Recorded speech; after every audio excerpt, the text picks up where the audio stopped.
Dumelang. Tsatsing jeno ke batla go bua ka kgolagano e ntšha.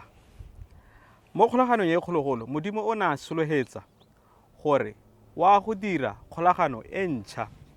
Mme kgolagano e tabe sa tshwane le kgologolo ya na e dirile le morahi wa Israele. Kgolagano e ntšhwa ke kgolagano ya pelo. Modimo o taba a fetola pelo ya motho. Mme ke batla gore pele ga re tswelela re bone pele gore mo pelong go na le ga re bala mo go Mateo wa 15 temana ya 11 ya re gonne mo pelong go tswa megopolo e busula le dipolao le dikgokafalo le boaka bogodu le pateletso le dikgalo dilo tse ke tsone tse di itshekolang motho go jaaka diatla tse di sa tlhapiwang ga go ke go itshekolola motho.